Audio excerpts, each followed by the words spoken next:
Pronto, já iniciei. Bom, acho que a gente já está em condições de iniciar a nossa atividade, né? De forma muito breve, retomando as atividades do grupo, né, do núcleo de pesquisa, trabalho além do direito do trabalho, como todos nós sabemos, capitaneado pelo professor Guilherme Feliciano, e nós estamos justamente num eixo específico de trabalho desportivo, um eixo desportivo do núcleo de pesquisa trabalho além do direito do trabalho. É uma honra de coordenar esse grupo, né, esse eixo, com a nossa querida amiga Alessandra. Contamos com valorosos membros do grupo também, que ao longo do tempo foram apresentando seus trabalhos, então estamos chegando no final das nossas atividades, e entre os objetivos, entre aquilo que nós propusemos no começo, né, nós fomos recebendo alguns poucos convidados, portanto, externos ao grupo, né? Deveriam estar internos, de repente a gente vai convencer os nossos convidados externos a frequentarem conosco também essas atividades de pesquisa. Mas eu tenho a honra de receber aqui com todos vocês o nosso querido Felipe Ursolini Pinto de Souza, que dispensa apresentações, é um, é um grande profissional da área, né, com larga experiência, com grande conhecimento, não só no futebol, como em todas as outras modalidades, dizemos, né, de uma forma mais ampla, tipo, as modalidades olímpicas. Isso conta muito porque a gente sabe que a legislação, né, o nosso regime jurídico esportivo no Brasil sempre foi muito pensado para o futebol. Então, essa clandestinidade, com o conceito com o qual nós trabalhamos nesse grupo, também alcança, em larga medida, eu posso dizer, esse espectro de outras modalidades fora do mundo do futebol. Então, ter o Felipe aqui é uma grande oportunidade de reflexão também, principalmente no momento em que a legislação é outra. Nós temos um novo regime jurídico desportivo, com a nova Lei Geral do Esporte, desde 2023. Então, tenho certeza que vai ser muito produtivo, vai ser muito enriquecedor. Em nome de todos, né, aliás, boas-vindas e bom dia a todos os presentes. Em nome de todos, em nome do nosso professor Guilherme, em nome da Alessandra, que depois certamente usará da palavra, de repente ao final, eu quero as boas-vindas ao nosso Felipe Souza e já desde logo passar-lhe a palavra para que possa começar, né, essa disposição que eu tenho certeza será brilhante. Estou aqui na primeira fila para aprender muito com esse grande mestre e, sobretudo, grande amigo. Obrigado, Felipe. Seja bem-vindo e a palavra está com você. Muito obrigado, Léo, todos os presentes, bom dia. Sempre muito gentil, né, Léo? Certamente fruto como consequência da nossa longa amizade. Obrigado pelas palavras. Estou muito feliz de estar aqui. Hoje, não só hoje, né, mas já há algum tempo, nesses tempos de redes sociais, eu sempre vejo, as notícias e a divulgação aqui do Núcleo de Pesquisa e Extensão, o trabalho além do direito do trabalho, e sempre acho os temas interessantíssimos e também os participantes de altíssimo nível. Então, eu confesso que eu acompanho ainda que à distância, há algum tempo, o trabalho do núcleo e fico muito feliz de hoje fazer parte, vir aqui poder conversar com vocês e compartilhar e pensar junto o direito desportivo, em especial o direito do trabalho desportivo. Devo te agradecer, Léo, pelo convite e a você enquanto coordenador e também na pessoa da doutora Alessandra, professora Alessandra, minha amiga, colega também da pós-graduação da PUC de São Paulo. Aliás, foi muito bom, foi um prazer poder dividir o mestrado lá na PUC. E também cumprimento, né, e agradeço ao professor Guilherme Feliciano, que tanto produz e faz pelo direito do trabalho, e em nome desses três ilustres juristas, eu cumprimento naturalmente todos os presentes. Bom, e vejo aqui também, né, como já conversamos no início, outros grandes amigos já de algum tempo. É legal, vai passando o tempo, a gente vai. Parte boa da passagem do tempo, né? A gente vai conhecendo mais pessoas e convivendo com mais gente, isso é muito legal. Bom, passando já aqui, como você me, me autorizou, Léo, passando aqui a apresentação, dentro de aproximadamente 30 minutos, quero trazer aqui algumas reflexões sobre esse tema tão relevante, como disse o Léo. É um tema que nem sempre é o mais falado, é o mais debatido, mas não sei se por puxando um pouquinho aqui para nossa área de trabalho, mas é um tema tão importante, tão relevante, e é muito legal falar desse assunto, especialmente no momento de Jogos Olímpicos. É um evento que traz o esporte à discussão aqui no começo, aqui nos bastidores da nossa conversa. O Tarcísio falava um pouquinho sobre algumas coisas que têm que ser pensadas no esporte a partir desse fato, desse fenômeno que são os Jogos Olímpicos, e realmente sempre que existe um evento dessa magnitude e que todas as pessoas tratam desse assunto, nós temos oportunidade de reforçar alguns pontos, de trazer alguns pontos a debate. Então é muito legal estar aqui durante esses dias tão especiais, até porque quem é do esporte, né, a gente acaba baseando a nossa vida em temporadas, em ciclos olímpicos, né? Eu brinco que a minha filha mais velha, que tem 8 anos, ela não tem 8 anos, na verdade, ela tem dois ciclos olímpicos.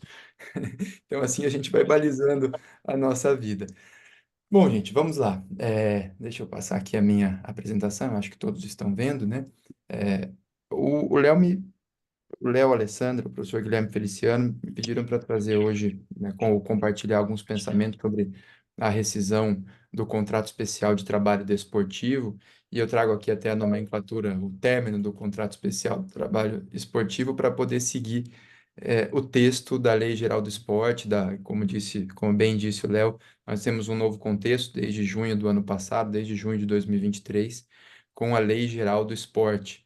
É verdade que ela ainda está um pouco misturada com a Lei Pelé, que é a Lei 9.615 de 98, porque a ideia inicial era que a Lei Geral do Esporte revogasse por completo toda a legislação, basicamente toda a legislação desportiva anterior, mas isso não foi possível a partir de muitos vetos. Talvez um terço da Lei Geral do Esporte tenha sido vetada, agora os vetos estão sendo analisados, alguns já derrubados, mas essa análise ainda não se encerrou. Então, nós vivemos um momento aí com dois diplomas normativos, né, principais para regular o esporte aqui em âmbito nacional, e seguindo aqui a nomenclatura da Lei Geral do Esporte, que não deixa de ser, apesar ainda da vigência da Lei Pelé, da Lei 9.615 de 98, a Lei Geral do Esporte não deixa de ser o documento preponderante dentro da análise do esporte.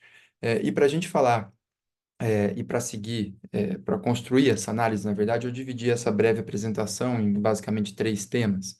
Então, um breve resgate sobre o contrato especial de trabalho esportivo, depois a gente fala da legislação relacionada ao término do contrato especial de trabalho esportivo, e por fim, eu listei algumas questões relevantes para a nossa reflexão.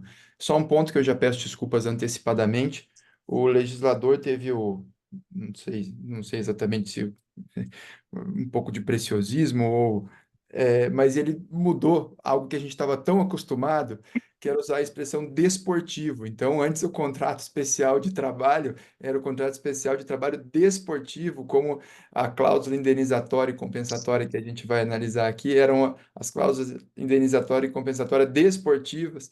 E agora nós temos uma mudança para esportivo. E eu confesso a vocês que eu não raro ainda utilizo da expressão desportivo, então já peço desculpas por é, por uma eventual troca nessa palavra, ou melhor, esse acréscimo, né, de uma letra que, aliás, eu até achava mais adequado, porque o nosso artigo 217 da Constituição Federal, ele está inserido num capítulo que fala do desporto.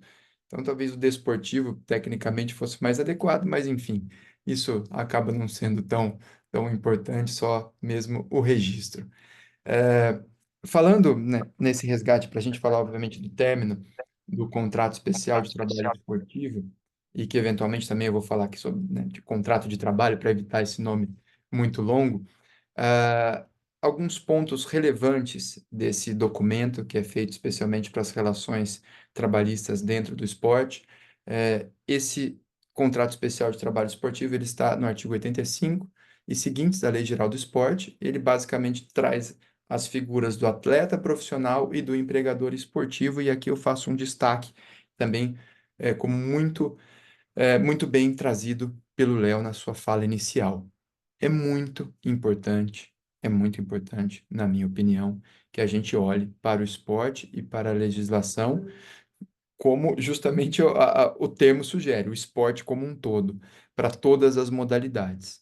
É claro que existem peculiaridades entre as modalidades, tá? E essas peculiaridades, para fins jurídicos, na minha visão, elas não têm a ver com aquela modalidade que as pessoas mais gostam ou deixam de gostar, aquelas mais ou menos populares. As distinções são jurídicas na forma delas se organizarem. Estou vendo aqui o meu amigo Elton, por exemplo, que estuda e publica muito sobre luta, né? Então, talvez tenha uma peculiaridade, ou talvez não, exista uma peculiaridade, inclusive em razão de ser um esporte individual, né? Embora tenha ali no 28A da Lei Pelé a questão do autônomo, de modalidade coletiva, então a gente vai encontrando algumas distinções.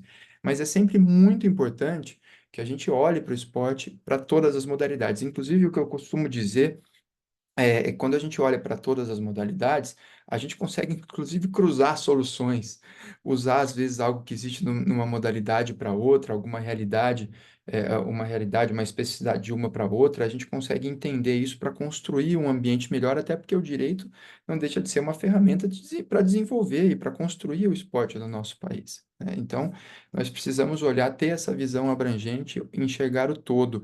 Ainda mais, na verdade, muitas vezes eu ouço algumas distinções, eu vejo algumas distinções com as quais eu não concordo, como, por exemplo, você comparar coisas ou modalidades muito semelhantes em termos de estruturação. Então, você pega um esporte coletivo como vôlei, basquete, e de repente coloca numa caixinha diferente do futebol. Por quê? Por qual razão? Se a estrutura é basicamente a mesma, até da operação do dia a dia de contratação e assim por diante. Então, para mim, esse é um ponto essencial para se analisar o esporte. O contrato especial de trabalho esportivo, ele tem por previsão legal, como legislação aplicável, a própria Lei Geral do Esporte, acordos e convenções coletivas e as próprias disposições desse contrato, não deixando jamais, obviamente, de observar as disposições da legislação trabalhista e da Seguridade Social. Tá? Por isso, estamos aqui num núcleo de direito do trabalho, falando do trabalho desportivo, do trabalho esportivo, como que é o novo ou mais recente legislador. Um outro ponto muito importante dessas características do contrato especial de trabalho esportivo, até para fins de fixar essas premissas aqui do nosso estudo, dessa nossa conversa, é que esse contrato é por escrito e ele tem prazo determinado de 3 meses a 5 anos, ou seja, diferente da previsão do contrato por prazo determinado ou por prazo da CLT, nós temos aqui um contrato por prazo determinado, é essa expressão que utiliza a legislação, de 3 meses a 5 anos, e isso é fundamental para que a gente possa compreender as formas de rescisão de contrato, ou como diz a lei, o término do contrato especial de trabalho esportivo. E uma última característica, que é também uma particularidade do esporte, é que a partir do momento que se tem o vínculo de emprego, também se cria o vínculo esportivo, que de maneira muito breve e pontual, a partir do momento que se tem um vínculo de emprego, ou que é constituído um vínculo empregatício entre um atleta e um clube, esse clube passa a ter o direito de colocar esse jogador em campo ou em quadra, enfim, porque ele passa a ter o vínculo esportivo, ou também, né, embora, de novo, esse seja o termo da legislação, que se habitua a dizer como vínculo federativo.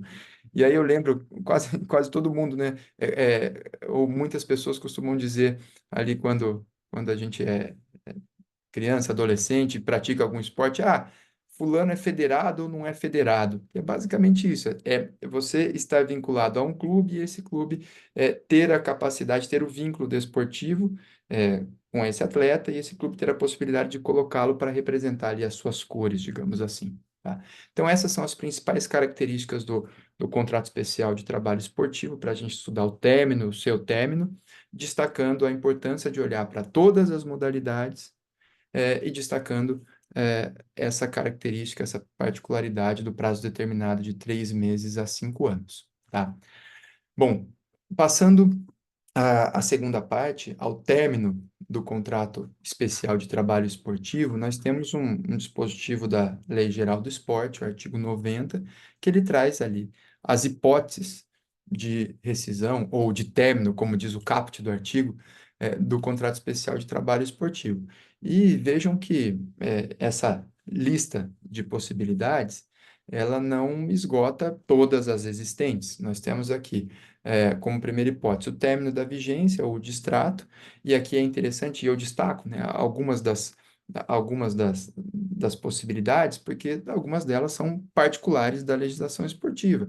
Então, quando eu trago aqui o término da vigência ou o distrato, especialmente o término da vigência, é justamente associado a essa característica de que o contrato é sempre por prazo determinado de 3 meses a 5 anos e não excepcionalmente ou somente em algumas hipóteses, como é o contrato de trabalho, entre aspas, normal ou padrão ou seletista, né, da previsão da CLT. Então, aqui a regra é o contrato por prazo determinado, por isso o término pela expiração do prazo é uma possibilidade que está aqui indicada na legislação.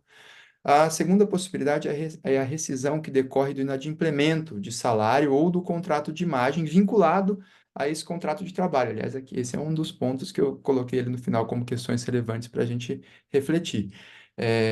E essa hipótese de inadimplemento é uma hipótese especial da Lei Geral do Esporte. Tá? Então, nós temos ali uma hipótese de rescisão indireta, né, relacionada ao descumprimento das obrigações contratuais, específico da Lei Geral do Esporte.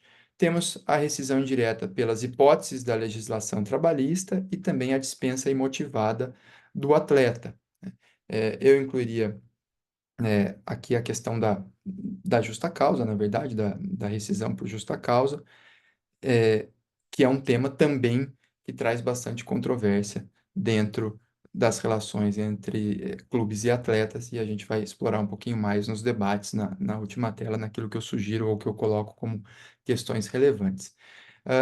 É interessante pensar que uma hipótese, né, de término do contrato especial de trabalho esportivo está relacionada à transferência do atleta ou ao pagamento da cláusula indenizatória esportiva, tá? E a gente vai falar isso na próxima tela, mas eu trago esse ponto, né, e textualmente essa hipótese como uma das que nós temos para o término desse contrato ou desse vínculo entre atleta e clube, e certamente é um momento, ou é um fato, um acontecimento que todos vocês já, ao menos, ouviram falar, mesmo aqueles que não, que eventualmente não atuam na área, ou, enfim, mas certamente já ouviram falar dessa hipótese de um outro jeito, de uma outra forma, mas a mídia é, frequentemente noticia algum término de contrato de trabalho, né, contrato especial de trabalho esportivo, pelo pagamento da cláusula indenizatória esportiva ou pela transferência do atleta. Tá? Então, essas são as hipóteses trazidas textualmente na legislação, na Lei Geral do Esporte, vigente desde junho de 2023. É, nessa linha B, nós temos a rescisão indireta, especial, específica da legislação desportiva e sobre ela que a gente vai falar agora nessa tela. No artigo 90, e vocês vão, né, e aqui a gente já vai começar a se deparar com alguns pontos controvertidos ou, no mínimo, discutíveis em relação a essa possibilidade. No artigo 90, que é o antigo também para quem já está há algumas temporadas no direito desportivo, é o antigo artigo 31 da Lei Pelé, o atual artigo 90 da Lei Geral do Esporte, né? Eles têm uma redação bastante próxima. Nós temos a hipótese de rescisão indireta pelo inadimplemento salarial, mas até antes, só para constar, isso é muito importante, a partir dos dois meses de salários atrasados, vejam, a partir de 2 meses, salários atrasados, no todo ou em parte, o atleta pode se recusar a competir. Então, se ele não estiver recebendo seus salários por 2 ou mais meses, ele pode falar assim: bom, eu não vou entrar em campo, em quadra, eu não vou pular na piscina, eu não vou pegar onda, se ele tiver um contrato especial de trabalho esportivo, né, para homenagear aqui o nosso amigo Tarcísio. Enfim, você tem essa possibilidade. Interessante que aqui a possibilidade de se recusar a competir, ela é relacionada ao atraso de salários, para a gente buscar tecnicamente a redação desse dispositivo. Por outro lado, também a partir de 2 meses, ou seja, 2 meses ou mais, e aí o legislador, ele foi um pouquinho mais amplo, ele fala, a partir de 2 meses ou mais, né, de inadimplência da remuneração do atleta profissional ou do contrato de direito de imagem, permite a rescisão indireta. Então, depois dos 2 meses de inadimplência, é possível que o atleta busque a rescisão indireta. Então, a gente tem uma hipótese, a gente tem é, uma, é, uma hipótese delimitada, específica, de rescisão pelo descumprimento das obrigações pecuniárias contratuais. E a partir dessa rescisão indireta especial da legislação esportiva, é possível que o atleta efetue a cobrança da cláusula compensatória esportiva, que a gente também vai analisar adiante. Então, a hipótese específica, a partir de 2 meses, o contrato pode ser rescindido. É interessante porque, originalmente, na Lei Pelé, no artigo, Gente do céu! no artigo 31, originalmente no artigo 31 da Lei Pelé, nós tínhamos a hipótese de 3 meses para rescisão indireta. Então, essa foi uma mudança da Lei Geral do Esporte, que, aliás, né, nesses diálogos entre o direito desportivo nacional, o direito desportivo internacional e a atividade reguladora das organizações esportivas internacionais, como, por exemplo, a FIFA, para usar o exemplo do futebol, a FIFA ela fez uma mudança lá no seu artigo 14 bis, há uns 2 ou 3 anos, não me lembro ao certo, parece que aquele tempo de pandemia a gente não conta muito, né? Ficou tudo meio misturado, então não sei se 2, 3 ou 5 anos, mas a FIFA trouxe o artigo 14 bis, que fixou em 2 meses o prazo para essa quebra de contrato por responsabilidade do clube e dá a impressão a nós, do esporte, que nosso legislador internalizou essa disposição da FIFA de 2 meses, então a partir de 2 meses é possível a rescisão do contrato. Então vejam que nessas duas telas, opa, deixa eu voltar aqui, nessas duas telas eu trouxe aqui dois institutos jurídicos, aqui a cláusula indenizatória esportiva, aqui embaixo, e agora, aqui na hipótese dessa rescisão direta a partir de 2 meses, eu trago a cláusula compensatória esportiva. Então, a indenizatória e a compensatória. E são essas as duas cláusulas que a gente vai falar daqui um pouquinho para justamente sedimentar essas especificidades do término do contrato especial de trabalho esportivo.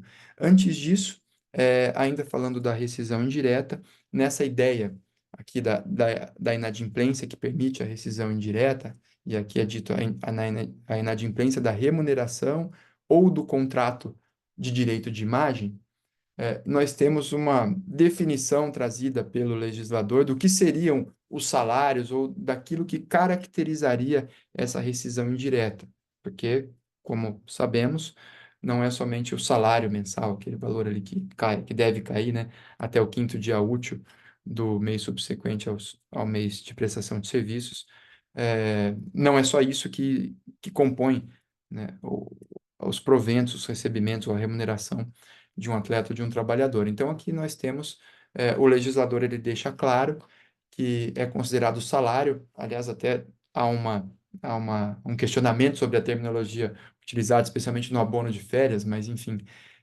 ele diz que o 13º, as gratificações e demais verbas inclusas no contrato de trabalho são consideradas salário para fins ou para efeitos de remuneração, ou seja, para efeitos de ensejar ou de permitir a rescisão indireta, a rescisão pelo inadimplemento. Além disso, a mora contumaz do não recolhimento ou o não recolhimento do FGTS das contribuições previdenciárias também exige ou também permite a rescisão indireta. E também, muitas vezes, nos processos mesmo, isso gera alguma controvérsia sobre, de fato, embora esteja textualmente, né, na legislação, muitas vezes se questiona a possibilidade da rescisão pelo atraso, por exemplo, do INSS. Até quando isso ocorre, né, e falando até enquanto advogado e no mais das vezes representando o atleta, quando nós temos somente, entre aspas, né, contribuição previdenciária, ou, entre aspas, somente o fundo de garantia, apesar do texto legal, né, ou a despeito do texto legal, parece que a gente tem um alerta ligado sobre a possibilidade de rescisão. Bom, como comentei nas telas anteriores, em que listamos as possibilidades trazidas pela Lei Geral do Esporte para a rescisão ou para o término do contrato especial de trabalho esportivo, nós temos dois institutos jurídicos que são, né, as grandes particularidades do nosso mundo do esporte, que são cláusula compensatória esportiva e cláusula indenizatória esportiva. Então, vamos entender esses institutos, daí a gente combina os institutos com as hipóteses de término, com a incidência desses institutos, e daí a gente traz as reflexões e as questões relevantes em torno desse assunto. Bom, a cláusula compensatória esportiva, ela vai ser devida pela entidade ou pela organização que promove a prática esportiva. Aliás, esse é outro ponto do legislador, viu? Antes a gente tinha entidade de prática desportiva, né? EPD, era tão simples. Agora é a organização que promove a prática esportiva do atleta, a organização esportiva de prática, enfim. E é interessante que toda a legislação, até pública, de incentivo ao esporte, toda é feita ainda com base na entidade de prática desportiva. Agora cria uma pequena confusão, mas enfim, faz parte. É, o fato é, cláusula compensatória esportiva era devida pelo clube ao atleta, tá? Nas hipóteses, como nós vimos, quando há rescisão indireta, o jogador pode pedir, o atleta pode pedir ao clube, ou deve cobrar do clube, a cláusula compensatória esportiva. Nas demais hipóteses de rescisão indireta da CLT, e também quando o atleta é dispensado, tá? E o que é essa cláusula compensatória esportiva? É uma multa, é uma compensação por essa rescisão contratual, é, que vai ser livremente pactuada entre as partes, observando os seguintes limites. No mínimo, no mínimo, vou lá para já trazer o caso concreto com esse instituto jurídico para, né, para ficar claro. Se o clube dispensa o atleta, não quero mais você, pode ir embora, e motivar, sem justa causa e motivadamente, pode ir embora. O clube deve pagar ao atleta a cláusula compensatória esportiva, que vai ser no mínimo de todos os salários que o atleta deveria receber até o final do contrato. Por isso que eu grifei lá, destaquei no começo o fato do contrato ser por prazo, determinado de 3 meses a 5 anos. Isso impacta naturalmente no pagamento dessa cláusula compensatória esportiva. Então, se para usar aqui para tentar facilitar a minha conta, né, que a gente é do direito, ou pelo menos eu, eu tenho as minhas limitações matemáticas, mas para facilitar a conta. Se esse atleta é dispensado dia 31 de dezembro, ele tem mais um ano de contrato, ele deveria receber os salários mensais que faltariam para completar esse contrato como cláusula compensatória esportiva. Então, se ele tem mais um ano, ele receberia os doze salários e o entendimento também do 13º salário. Então, se ele ganhasse R$ 1.000 por mês, eu sei que é menos que um salário mínimo, mas para facilitar minha conta, ele receberia aí R$ 13.000 de indenização, e pelo menos é isso que eu vejo também nas decisões judiciais, né? Às vezes a maioria das decisões judiciais, ela concede o 13º salário, ela coloca isso no cálculo, e a minoria não. Então, eu trazendo o texto da legislação e a jurisprudência, como os salários faltantes mais o 13º. Então, esse seria o mínimo dessa cláusula, tá? E o máximo seriam 400 vezes o valor do salário mensal no momento da rescisão, tá? 400 vezes, 400 vezes 1.000, e agora, Léo? 400 mil. É isso, né? R$ 400.000 de multa. Também não sabe, Léo? Eu tô no seu time, eu não... Bom, então seriam esses os limites mínimo e máximo da cláusula compensatória esportiva, tá? Então, se o clube manda o atleta embora, ele tem que pagar essa penalidade. Então, veja, vamos aqui até fixando alguns pontos para nossa reflexão vindoura, de que nós temos um máximo de 400 vezes o valor do salário mensal no momento da rescisão. Aliás, isso é importante, né? No momento da rescisão, porque muitas vezes o salário do atleta ele aumenta ao longo do contrato. Então, se ele aumenta, é aquele salário no momento da rescisão que vai ser a base de cálculo para apuração da cláusula compensatória esportiva. Por outro lado, a cláusula indenizatória esportiva, então falamos a compensatória, agora da indenizatória, é um valor devido ao clube e também livremente pactuado pelas partes. Esse livremente também é um ponto interessante para a gente refletir depois, que eu acho que esse livremente não é tão livre assim. Mas essa cláusula indenizatória deve constar no contrato, até o limite de 2.000 vezes o valor médio do salário contratual para transferências nacionais e sem qualquer limitação para transferências internacionais. Então, a gente tem, usando a mesma hipótese, do atleta que ganha R$ 1.000 por mês, a gente tem uma cláusula indenizatória de R$ 2 milhões, né, como máximo, até o limite máximo. E se o atleta quiser invocar ou pagar essa cláusula para se transferir para um clube de fora do país, esse valor não tem limitação, por isso que acredito muitos de vocês já tenham lido alguma manchete, né, alguma notícia dizendo o seguinte: o atleta, vou usar aqui, Léo, vou usar o seu nome, o atleta Leonardo, ele vale 80 milhões de euros. Ele vale 80, não é porque foi feito um valuation do Léo, pode até ter sido, mas eu não conheço, ter sido feito, mas eu não conheço. Mas não é porque houve um valuation e que chegaram nesse valor de 80 milhões de euros. É porque dentro do contrato foi estipulado um valor de cláusula indenizatória para transferências internacionais de 80 milhões de euros, tá? E outra peculiaridade, e eu vou explicar um pouquinho mais a incidência dessa cláusula, mas outra peculiaridade dessa cláusula indenizatória esportiva é que o novo clube do atleta deve solidariamente responsável pelo pagamento da cláusula indenizatória aí falar esportiva, tá? Então essas são as peculiaridades. Aqui a gente fala um pouquinho mais delas, ou das hipóteses de incidência da cláusula indenizatória, perdão. As hipóteses de incidência são duas, basicamente: quando o atleta se transfere para outro clube durante a vigência do contrato, e eu reforço a importância de que o contrato é por prazo de 3 meses a 5 anos, tá? Então, quando ele se transfere, incide a cláusula indenizatória, nacional até 2.000 vezes o valor do salário, o valor médio do salário, internacional sem limitação, ou quando o atleta retorna às atividades profissionais em outro clube no prazo de até 30 meses. Essa é uma hipótese é uma hipótese que chama atenção. Por quê? Né? Porque como assim ele retorna à atividade? Como isso funciona? Vou dar um exemplo prático aqui. Imaginem vocês que o Endrick, para fazer uma homenagem aqui ao Dr. Guilherme, que acho que ele não está aqui conosco, mas ele é palmeirense, né? Se eu não estiver enganado. Vejam, né? Todo mundo tem um asterisco né? na sua composição, não é? Bom, imagine que o Endrick, ele quer jogar, ele quer se transferir ao Madrid, no fim ele se transferiu ao Madrid, né? Mas vamos supor que ele ainda quisesse se transferir ao Madrid, e, e a multa fosse 200 milhões de euros, por quê? Porque a gente viu aqui que não há limitação para fixar essa multa para transferências internacionais. E o Madrid diz assim: olha, eu tenho muito dinheiro aqui, mas 200 milhões de euros eu não vou pagar para o Endrick.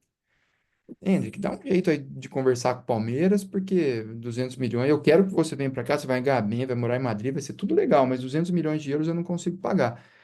Aí o Hendrick diz assim: bom, eu já sei, tive a ideia. Eu vou chegar lá no Palmeiras e falar que eu cansei. Falar que eu não quero mais jogar futebol, que eu já enjoei, já ganhei um dinheirinho bom, eu não preciso nem mais trabalhar e nem minha família, e eu vou falar que eu vou agora fazer outra coisa da vida. Eu vou estudar direito. Eu não quero mais jogar futebol.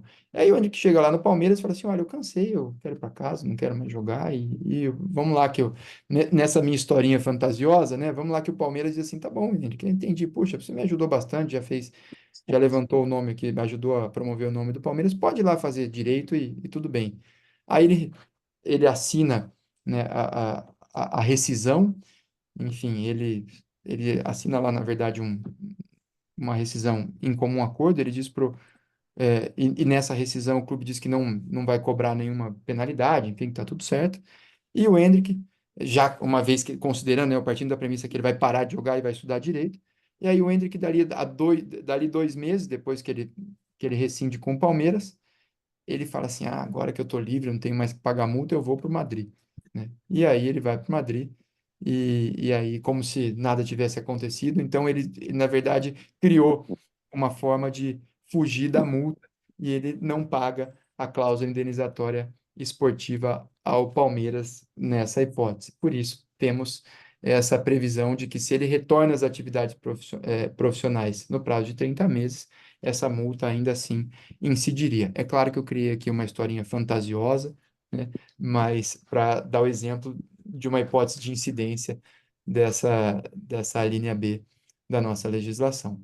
Bom, então só para a gente ir aqui para a última tela, das questões que eu coloco ali como questões relevantes, entre outras, que podem existir, que podem surgir, evidentemente, dos nossos debates, mas nós temos o contrato especial de trabalho esportivo com as suas peculiaridades, né?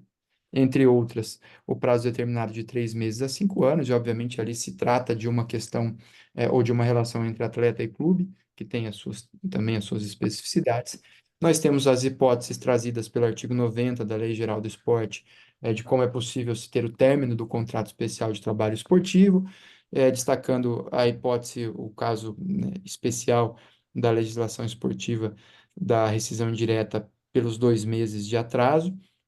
Nós temos como consequência do término do contrato ou da rescisão contratual a cláusula compensatória esportiva, aquela que o clube deve pagar ao atleta, e a cláusula indenizatória esportiva, aquela que o atleta deve pagar ao clube, ou aquela que é devida ao clube, o atleta, né, e o novo clube devem pagar ao clube de origem, ao clube anterior, como penalidade pela rescisão contratual. Então, assim, a gente tem, reforçando cláusula indenizatória e cláusula compensatória, são as duas compensações, específicas da nossa legislação, da legislação esportiva.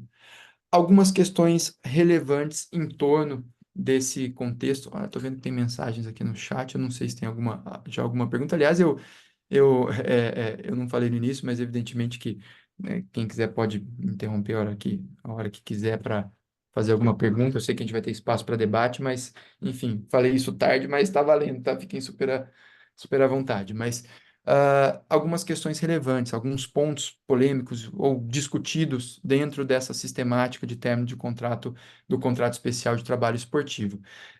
Tem alguns textos, né, e aqui também, obviamente, que eu vou lembrar de algumas coisas que eu já li, enfim, e também de decisões judiciais, mas tem alguns textos ou alguns juristas que colocam a possibilidade, ou que dizem assim, poxa, deveria existir uma possibilidade de que a partir dos 2 meses do atraso de salário fosse possível que o atleta obtivesse a sua rescisão ou a declaração, digamos assim, dessa quebra contratual a partir de uma notificação ao clube ou a partir de registrar um documento na CBF, né? Isso seria muito mais simples, muito mais fácil para o atleta poder se desvincular do clube. Porque lembrem, outra peculiaridade do contrato especial de trabalho esportivo, ele tem o vínculo empregatício, mas ele tem também o vínculo esportivo.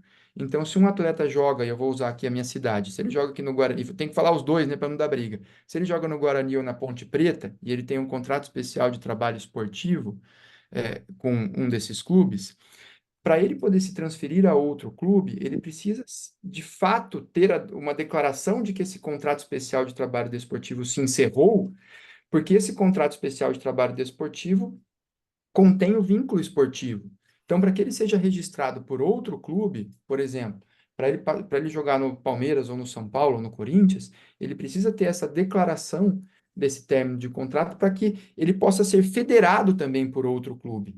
Então, não basta ele falar assim, bom, eu vou sair daqui, depois eu discuto o que aconteceu e tal, e tudo bem, e vou lá no outro clube e começo a trabalhar no outro clube. Não, ele precisa desse marco, dessa passagem, dessa declaração, dessa documentação de que houve esse término do contrato especial de trabalho esportivo, que, de novo, traz consigo o término do vínculo esportivo e permite que ele se transfira. Acho que tem alguma. Não.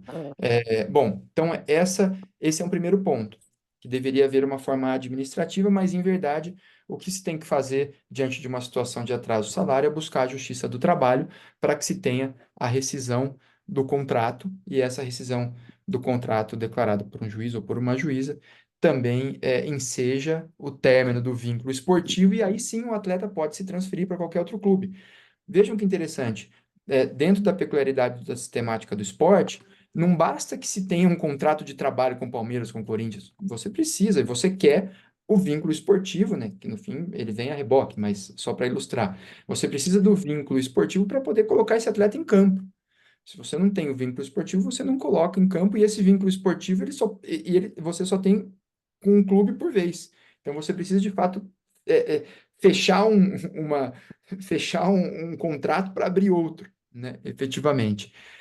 Então, como eu dizia, o que se faz é buscar a Justiça do Trabalho para ter, e dentro de um pedido de tutela provisória de urgência, ter uma declaração, ter uma autorização do Poder Judiciário para que esse atleta possa se transferir para outro clube.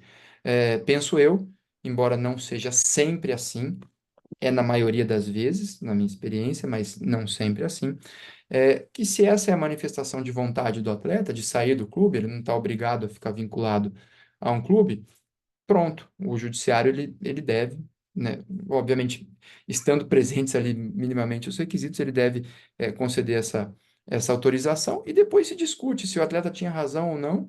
Se ele tinha razão de invocar a rescisão indireta, ele vai receber as suas indenizações, e se ele não tivesse razão, obviamente que ele vai ser condenado ao pagamento de cláusula, ou ele pode ser condenado, e o novo clube também, ao pagamento de cláusula indenizatória esportiva. Então, as consequências financeiras, no meu entendimento, devem ser apuradas num segundo momento. No primeiro momento, é permitir que ele fazer valer a liberdade de trabalho e permitir que ele possa se transferir para outro clube. Ah, Igor, você está com a mão levantada. Oi, Levantada. Aqui. boa tarde. Boa Bom tarde, dia. bom dia. Doutor Felipe, se me permite ali até fazer uma ressalva. Eu, particularmente, eu até estendo um pouco essa questão, essa opinião, né, quanto a, a possibilidade do atleta pedir a rescisão por meio de uma notificação. Para mim, a partir do momento em que o vínculo desportivo ele é acessório ao contrato de trabalho, quando o clube ele deixa de pagar salário, quando o clube ele deixa de arcar com as suas responsabilidades trabalhistas, o atleta ele deveria ser inelegível e o clube ele não poderia realizar mais contratos de trabalho enquanto ele não comprovasse que está em dia com suas obrigações. Para mim, o fato do atleta ter que buscar receber salário na justiça é algo que o futebol deve repensar muito, porque o atleta ele se expõe muito indo para a Justiça do Trabalho, para receber o que lhe é devido ali por conta da sua atividade. É, é óbvio, não, hoje é o melhor que há a fazer, né? Hoje ainda é o melhor que há a fazer, não temos uma política de licenciamento, mas eu acredito que o que poderia ensejar, digamos assim, a questão da vontade de não permanecer no clube, ela deve ser algo alheio a isso. Digamos assim, se o atleta ele tem uma oportunidade melhor de trabalho, se o atleta ele está insatisfeito, mas a falta de pagamento de salário é algo muito mais preocupante e que deve trazer consequências para o clube que acaba sendo negligente nessa situação, né? Temos ali, há um tempo atrás, um caso na Espanha do Reus Deportivo, que por falta de pagamento de salário, os atletas se tornaram inelegíveis. Logo após, o clube começou a tomar alguns WOs, porque os atletas não podiam competir, porque o clube estava devendo salário de forma contumaz, e os atletas eles acabaram liberados de forma automática, depois de 2 meses, ali, 3 meses sem o pagamento do salário. No meu ponto de vista, quando a gente olha para a proteção do atleta, isso é o ideal, né? O atleta ele não deveria se expor, porque, vamos lá, diferente de outros mercados de trabalho, o consumidor do futebol ele é um apaixonado pelo clube. Ele não vai compreender o empregador pedir uma rescisão de vínculo de trabalho porque o clube está devendo. Geralmente acontece isso, é o empregado ali, o atleta, que é mau caráter, que é ingrato, etc. e tal. Porque ainda se tem muito aquela questão de vestir, né, vestir a marca, né, coisa que não acontece em outras áreas, né, do trabalho, mas que no futebol isso é inerente. Então, quando se trata de ausência de pagamento de salário, eu particularmente tenho uma postura muito mais radical do que o que está ali na legislação. É muito, muito interessante, Igor. Obrigado pela sua intervenção. Realmente, esse é um tema muito, muito sensível. E eu gosto sempre de lembrar para usar o exemplo do futebol, se minha memória não me trai, são 1.276 clubes inscritos registrados na CBF, sendo 820, 850, alguma coisa assim, por volta de um pouco mais de 800 clubes profissionais, né? E talvez a gente tenha, olha, eu vou aqui exagerar, mas eu diria a vocês que nem tanto, tá? Talvez a gente tenha aí uns 15 que pagam em dia, né? Então, realmente, a gente precisa entender, e eu uso a sua reflexão até para dizer isso, Igor, que esse ecossistema tem um problema, sim, de pagamento de salário, né? Aliás, interessante pensar também que o próprio movimento esportivo nacional e internacional, na sua condição de regulador, de agente, vou chamar assim, de agência reguladora da atividade esportiva, como CBF, como FIFA, né? Não no conceito aqui exatamente das nossas agências reguladoras, mas mal comparando, eles criaram o instrumento do transfer ban, ou seja, de impedir que o clube registre novos jogadores enquanto ele não paga as dívidas reconhecidas dentro de um processo. Talvez aí eu vou me permitir divergir um pouquinho, Igor, porque eu também acho que o salário é um problema sério, mas muitas vezes você tem que ter a chance, ou não muitas vezes, tem que ter a chance de discutir, né? O clube também apresentar sua defesa, enfim. Mas essa questão do banimento ou do transfer ban, né, de não deixar o clube registrar novos jogadores, inclusive trazido muitas vezes para a Justiça do Trabalho como uma medida atípica, e no meu entendimento, com toda a base do processo civil e do próprio texto constitucional, né, sobre até a efetividade do processo, são temas que, na minha opinião, a Justiça do Trabalho, que no mais às vezes acaba sendo a responsável por resolver essas questões de salário, ela deve trazer essa criação do próprio sistema esportivo para fazer com que os clubes paguem os seus salários. Esse é realmente um problema, uma questão que deve ser discutida e agradeço por você trazer essa intervenção. Tarcísio, você levantou a mão, sua mão não está mais levantada, mas acho que você tinha levantado, né? Eu só ia fazer um breve comentário. Eu já pensei, como o Igor, né? Óbvio que o esporte tem as suas peculiaridades. Hoje já não penso mais, quando eu penso também numa questão trazendo do empregado empregador e acabar inviabilizando, né? Também concordo com ele, é um absurdo, né? Mas hoje, Igor, só para você ter noção, se o judiciário já cumprisse com o seu papel de aplicar a lei, porque tem várias ações em que o atleta bate a porta do judiciário, né? Informando que não está sendo pago o salário no prazo especificado na própria Lei Geral do Esporte, e que para vários juristas, vários juízes não entendem e acabam aplicando a CLT quando aplicam isso, sim. É algo que não deveríamos ter esse problema, e é um problema muito recorrente na Justiça do Trabalho. Então, assim, se o judiciário já cumprisse a lei, a gente já estaria na frente, né? Acho que ele pode falar aí mais que eu. Ô, Obrigado também Felipe, pela... Oi, e desculpa. só para aproveitar o gancho, porque eu acho que você vai abordar nos próximos tópicos, né, as questões relevantes, mas no chat tem duas perguntas ali, uma do Lauro e uma da doutora Desculpa. Bianca, que vem nessas hipóteses, né, de tutela provisória de urgência, das consequências do pedido da rescisão direta. Então, como você vai tratar disso? Eu estou só chamando a sua atenção para que existe essas perguntas que, de repente, você enquadra quando você for fazer essa abordagem. E só para não deixar também passar, essa questão que o Igor levantou e está em debate, está em discussão, a gente tem que lembrar também, né, que a situação é ampla, né? Às vezes a gente pensa numa situação muito específica e também tem um todo que acaba inviabilizando um ponto de vista específico como esse. Até porque a gente tem que pensar muito na preservação do próprio emprego também, né? Muitas vezes o atleta ele quer receber o salário, que está atrasado, etc., mas ele não quer perder também o próprio vínculo. Então, esses mecanismos federativos dentro do próprio sistema, eles vêm dentro desse contexto, né, de efetividade mesmo do respeito à norma. Então, o pagamento de salário em atraso gera ou pode gerar sanções desportivas, seja no âmbito nacional, seja no âmbito internacional. Por quê? Porque o sistema entende a importância do salário e, de fato, a responsabilidade do clube. É grave. A ausência de pagamento de salário é grave e enseja sanções. Felipe? Obrigado, Léo. Obrigado por me alertar também sobre o chat, porque como eu estou compartilhando aqui, ele não está no automático, mas agora eu já abri. Isso. Por isso que eu E fiz antes isso, por de... isso que eu. É isso. Obrigado. E antes de seguir aqui, né, no chat, só um ponto importante sobre o movimento esportivo e como ele deve também contribuir com isso.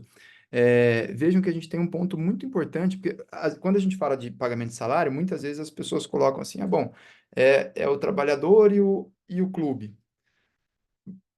Vamos sentar um pouquinho ali, né, ou vestir os sapatos das entidades que organizam as competições, como o CBF, como a FIFA, como a UEFA lá na Europa, Conmebol aqui no Brasil. Imaginem vocês que vocês têm ali vocês têm que regular o mercado. Vamos supor que a gente seja lá o presidente, o responsável pela competição. A gente tem que regular aquele mercado. Olha que interessante isso. E a gente tem, vamos pegar aqui a Série A, tenho 20 clubes. Eu tenho 12 clubes inadimplentes que não pagam, que são uma bagunça financeiramente, e 8 clubes que cumprem com as suas obrigações. É um ambiente concorrencial justo? E aí a gente tem um fundamento constitucional para discutir isso, que é o artigo 170, né, que fala da livre concorrência, fala da atividade econômica, né, que deve observar os ditames da justiça social, né, o trabalho digno, enfim. Então eu vejo que essa questão salarial não é só um problema, claro que é um problema, e eu estou completamente de acordo, dos atletas, mas também em termos de estruturar o esporte, estruturar o mercado, é uma preocupação que deve estar cada vez mais na pauta das entidades organizadoras, não somente para punir aqueles que não pagam, mas para exigir antecipadamente a criação de um ambiente de igualdade. É mais ou menos assim, até para usar o atletismo aqui, né, para usar as Olimpíadas.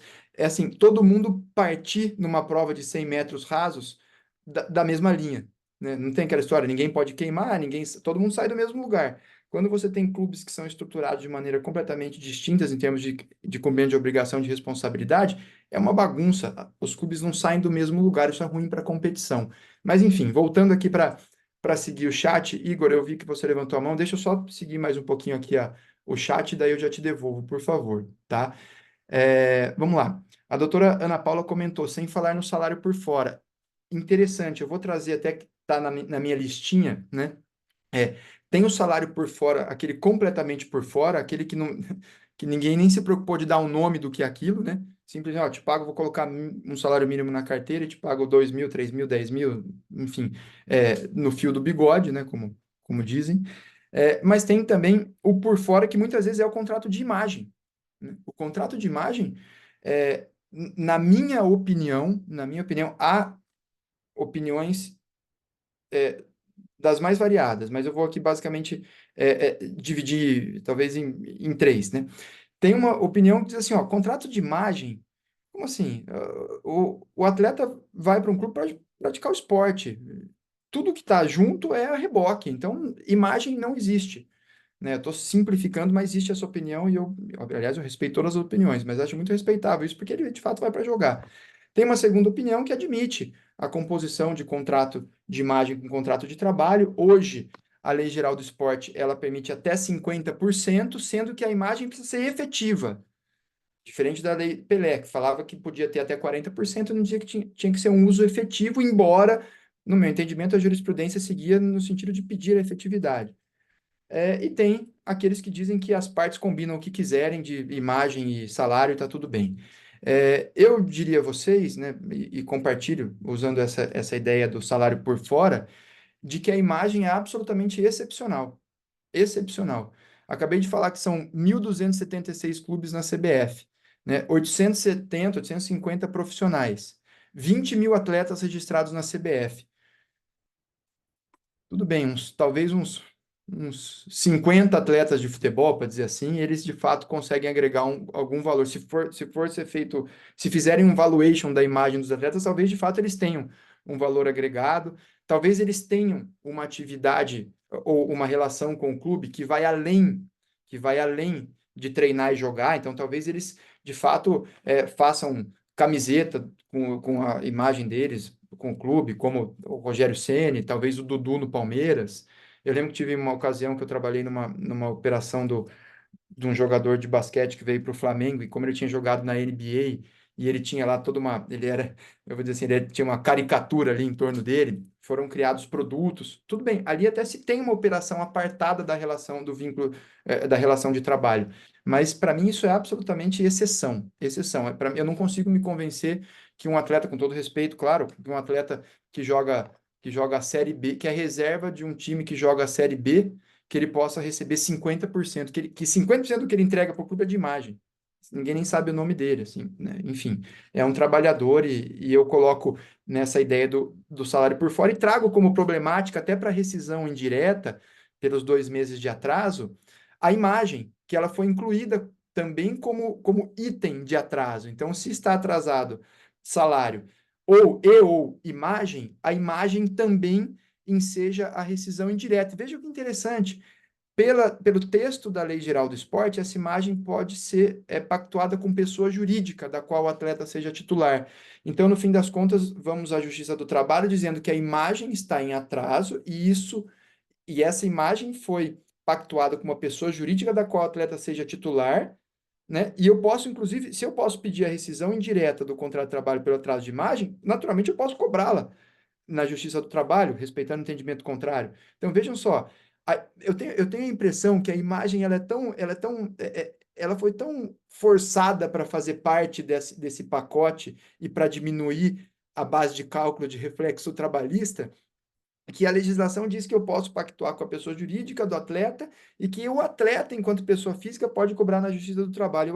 Eu acho que essa conta não fecha muito bem, mas para mim é fruto dessa ideia de tirar salário e transformar o salário em outra coisa que não tem incidência de reflexo. Até porque, para mim, essa é a gênese do pagamento de imagem lá nos anos 90, nos leading cases lá do Luizão com o Corinthians, enfim, que a gente encontra na doutrina.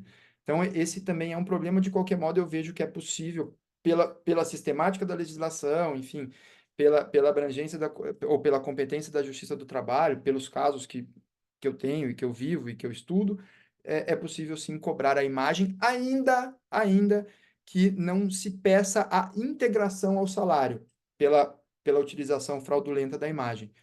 Então, eu vejo a possibilidade de se cobrar o salário, vamos supor que seja lá, como diz a lei, 50% de salário, 50% de imagem, e vamos supor que não foi pedido ou não foi reconhecida a nulidade da natureza jurídica da imagem para transformá-la em salário.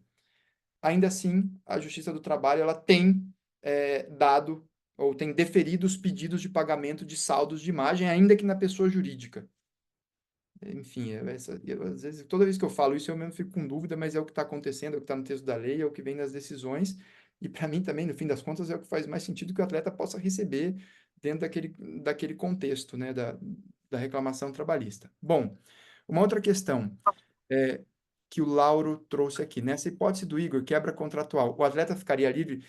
Acredito que sim, né, que o Igor colocou, né, dessa forma, né, Igor, me corrija se eu tiver interpretado, se eu não tiver te interpretado corretamente, mas à medida que o atleta denuncia o atraso de salário, ainda que administrativamente, ele ficaria livre para se transferir para outro clube.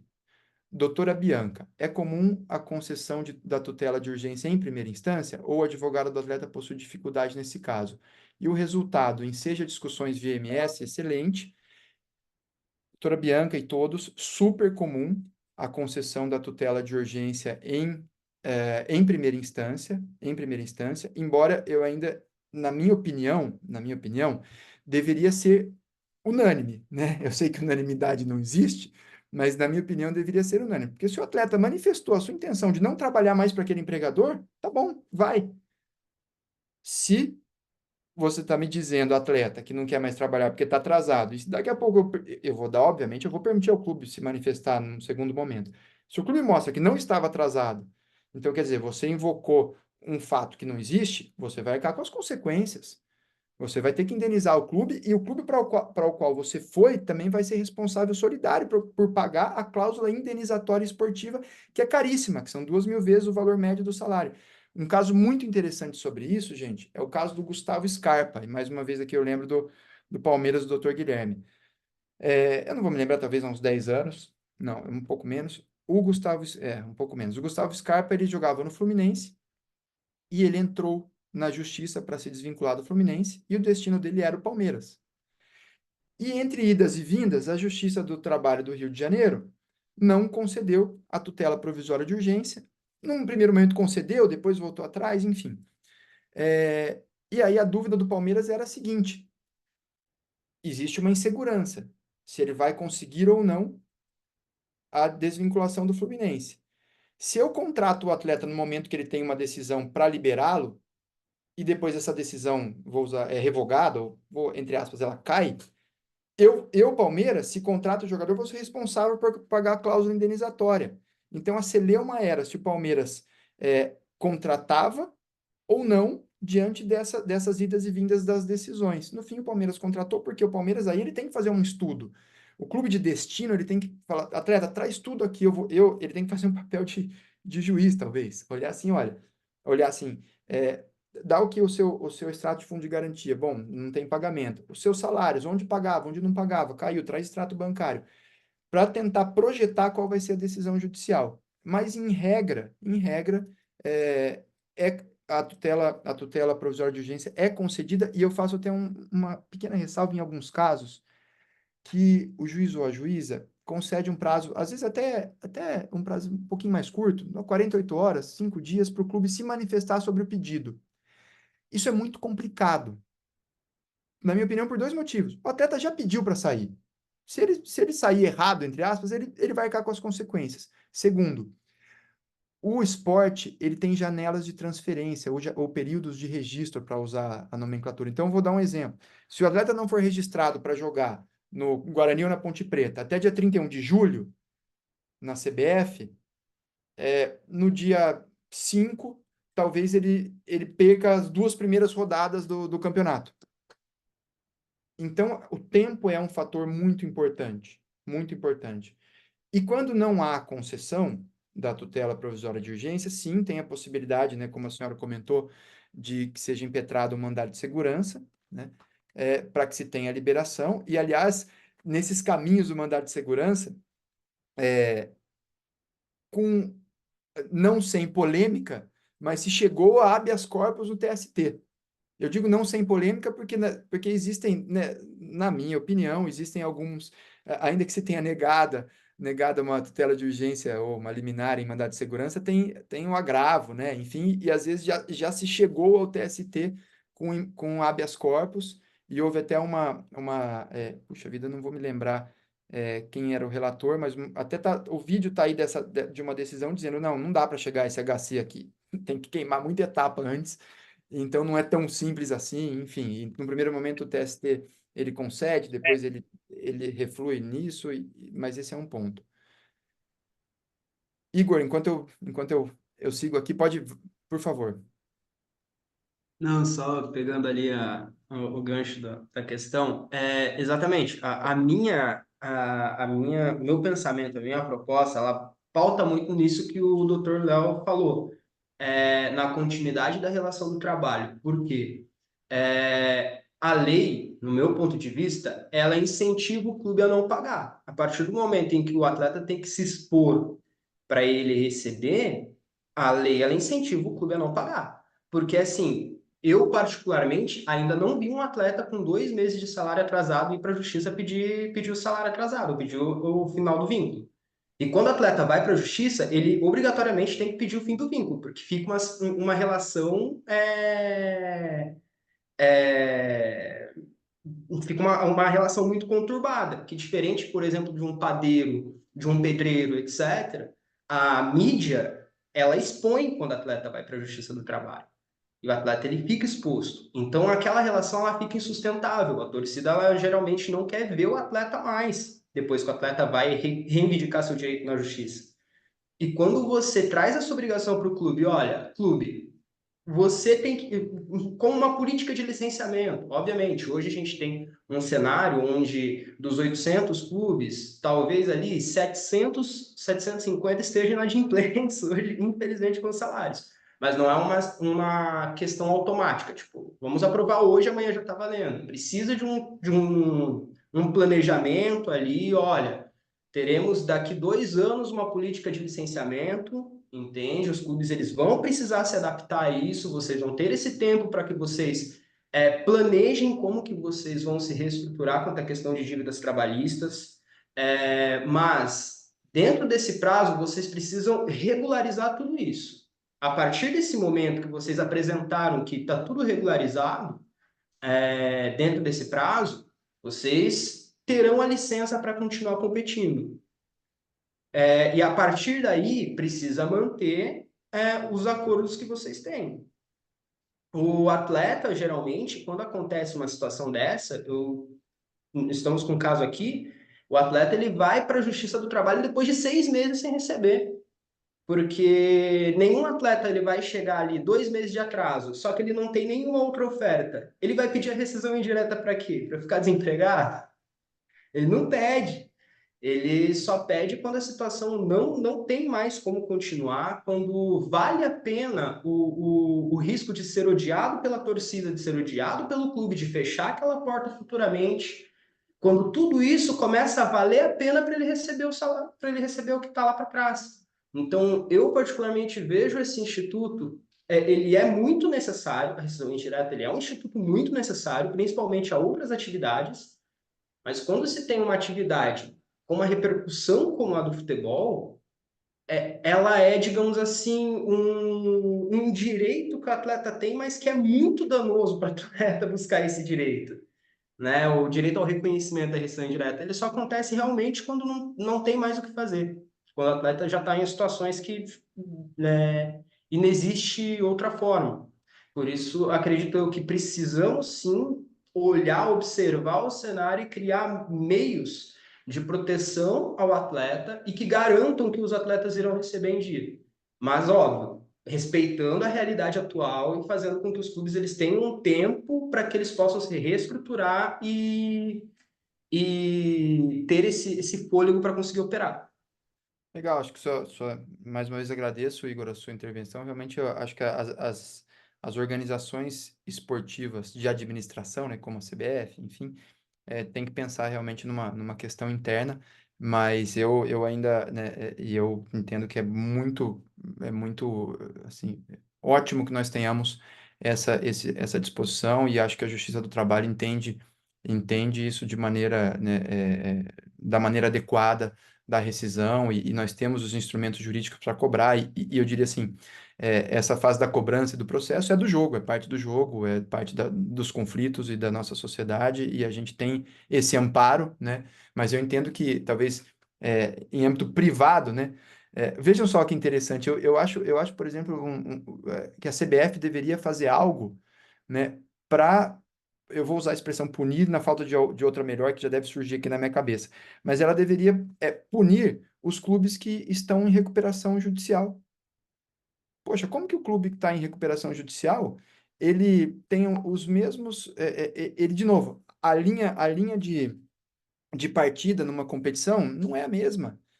Ele não é um clube que deve não é um clube que deve ser o certificado como um clube exemplar dentro da CBF. Então, dentro de uma competição, ele deve ter alguma restrição, ele deve ter alguma impossibilidade enfim, de recebimento de receita. E eu não estou tirando isso só da minha cabeça, mas na Premier League, na Liga Inglesa, que é a que está sempre à frente em termos de legislação, agora, inclusive, na questão das apostas, eles discutem apostas já há alguns anos, eles colocam, dentro dos seus regulamentos de licenciamento de clube, condições ou questões especiais para clubes que estão em atos de falência, que eles chamam. Então, eu acho sim que o movimento privado deve atuar, que eu acho que é um pouco nisso que você disse, né, Igor? Mas a Justiça do Trabalho é um porto seguro, e tem a legislação e a própria Justiça do Trabalho são o local ideal para que os atletas possam buscar os seus direitos. Eu já vou passar para o Dr. Paulo, deixa eu só olhar mais uma no chat, eu vou aqui uma no chat e uma aqui no grupo. A doutora Ana Paula comentou: há casos em que o atleta deseja sair para um clube melhor e pede a rescisão, né? Estou complementando aqui, pede a rescisão. Sim, como disse também o Igor, normalmente o atleta, se ele está num clube mesmo não recebendo, ele acaba se sujeitando àquilo se não tem outra possibilidade, porque o esporte tem uma peculiaridade, até pensando na ascensão social. Sabe aquela história? O atleta não tá lá escondido. De repente ele vai em 2 jogos, ele marca 2 gols em cada jogo. Ele muda de vida. E o atleta que está num clube sem receber e não tem outra proposta, ele fica esperando esse dia. ele fica esperando esse dia, ele fica movido por esse sonho e essa história. Dos 20 mil atletas que nós temos aí, tem as estatísticas mostram aí que 5%, 2% ganham muito dinheiro. Os outros 95 ficam esperando, passam a carreira esperando esse dia. Certo ou errado, enfim, mas é um pouco do que é, mas a senhora tem razão. E eu só queria adicionar um caso que eu tive no finalzinho do ano passado, muito interessante, e até eu vou lembrar desse caso, porque é o tema da minha dissertação de mestrado. O tema da minha dissertação de mestrado é a proteção à maternidade das atletas, né? Que foi lá com a minha colega Alessandra, lá na PUC, né? Com o professor Paulo Feus. O ano passado teve uma atleta que queria sair de um clube em que ela não estava recebendo, e eu falei, eu fiz a pergunta, né? Mas para onde vai? Ela falou, não, eu não vou para nenhum lugar. Eu posso até ir, mas essa não é a minha preocupação. Eu quero ter paz com o meu filho. Um filho de 2 anos. Ela diz assim, eu não consigo, porque eu estou aqui num clube que eu não sei se eu vou pagar a escola, eu não sei se eu vou comprar comida, então eu preciso sair, eu preciso voltar para casa lá da família dela, eu preciso voltar para casa. Depois eu penso para onde eu vou, mas de fato, a doutora Ana Paula e todos, isso acaba sendo uma exceção, porque normalmente quando o atleta busca a rescisão indireta, ele, via de regra, encontrou um lugar melhor para trabalhar. Doutor Paulo, o senhor havia pedido a palavra, se ainda desejar.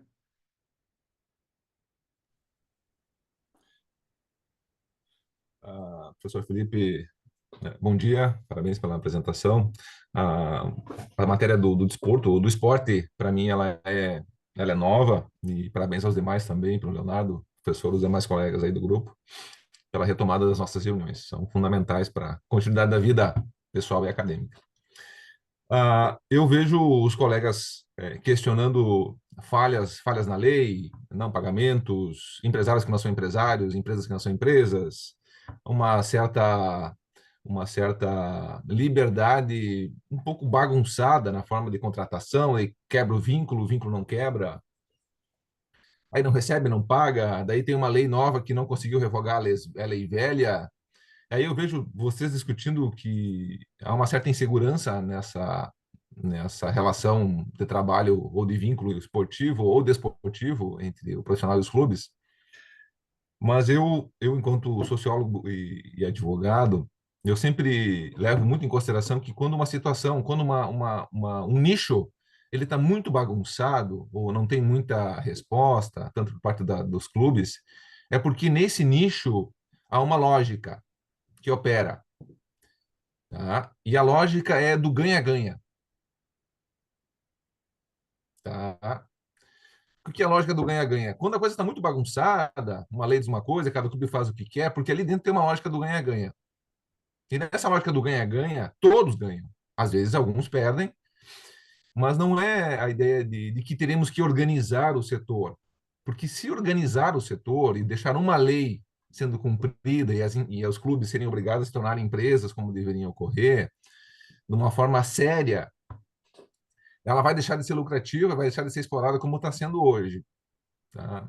Então, o que vejo enquanto sociólogo, que essa comunhão de esforços de uma nova lei que foi vetada e que tem vários artigos que tem a tecnia clara, que às vezes é por lobby e pressão dos próprios clubes para manter a desordem como está, ou para manter a situação como está, é porque o setor não quer essas alterações e não quer que hajam interferências, nem políticas e nem jurídicas nessas contratações.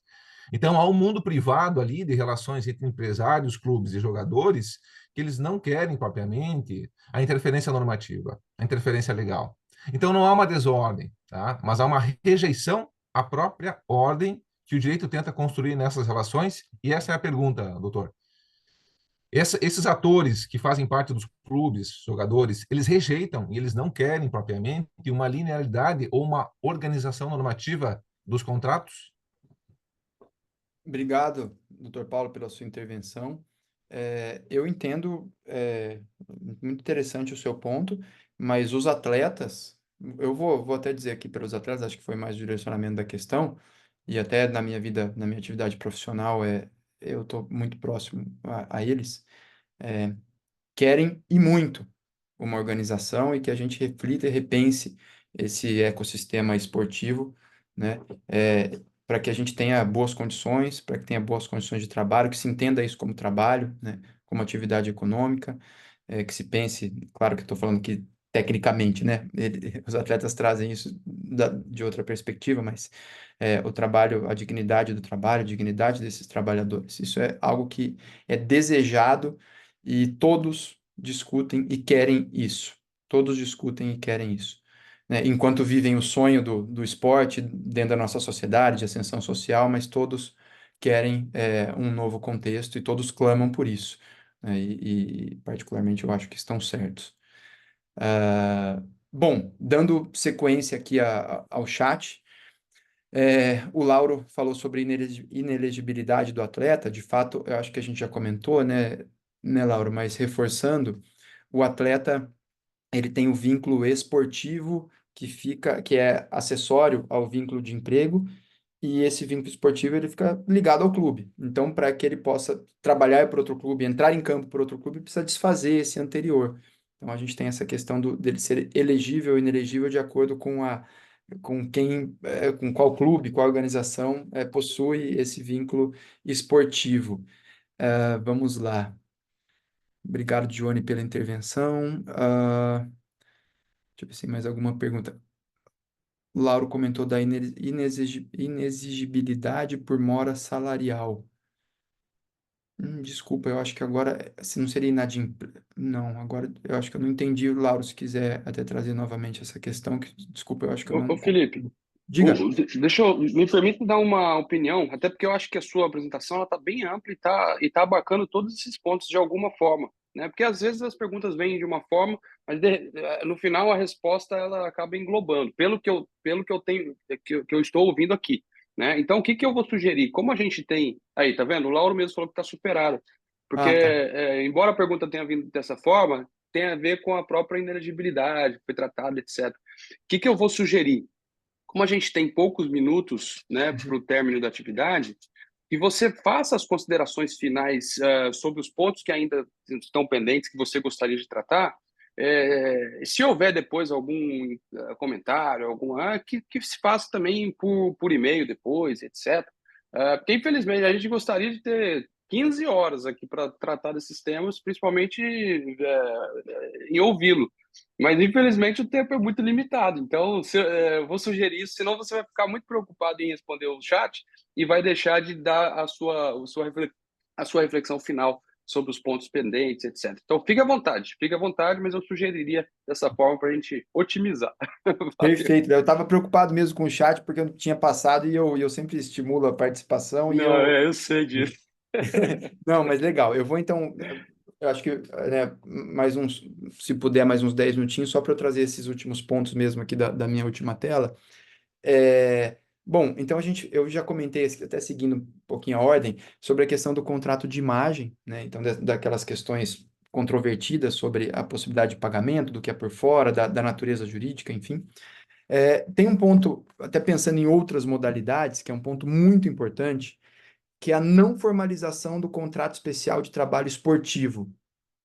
A não formalização, tá? Que seria, trazendo de novo para o direito do trabalho comum, digamos, seria a informalidade da contratação. Contrata, né, não anota carteira, enfim, não cumpre qualquer formalidade. E aí, o que fazemos?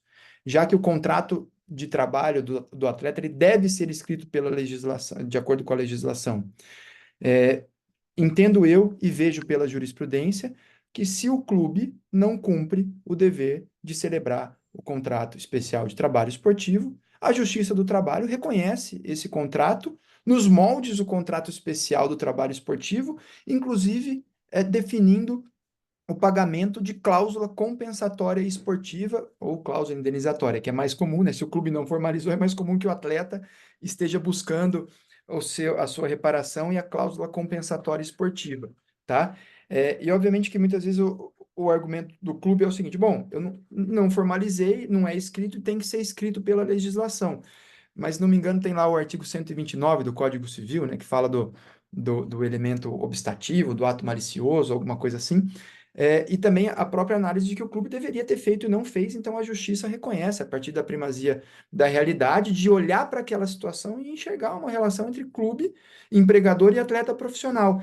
E eu queria destacar algumas decisões sobre cláusula compensatória esportiva, porque como nós vimos aqui anteriormente, ela deve ser pactuada pelas partes e constar no contrato. Se não tem contrato e o judiciário reconhece o vínculo empregatício enquanto atleta e clube, o judiciário arbitra. Mas, poxa, se não houve definição, como que eu vou estipular o valor entre o mínimo de salários que o atleta receberia até o final, no máximo de 400 vezes o valor do salário do atleta? A maioria das decisões que eu já tive, e como o Léo comentou no início, eu trabalho não só com futebol, mas também com vôlei, basquete, futsal, que tem uma lógica um pouquinho diferente, muitas vezes, de organização.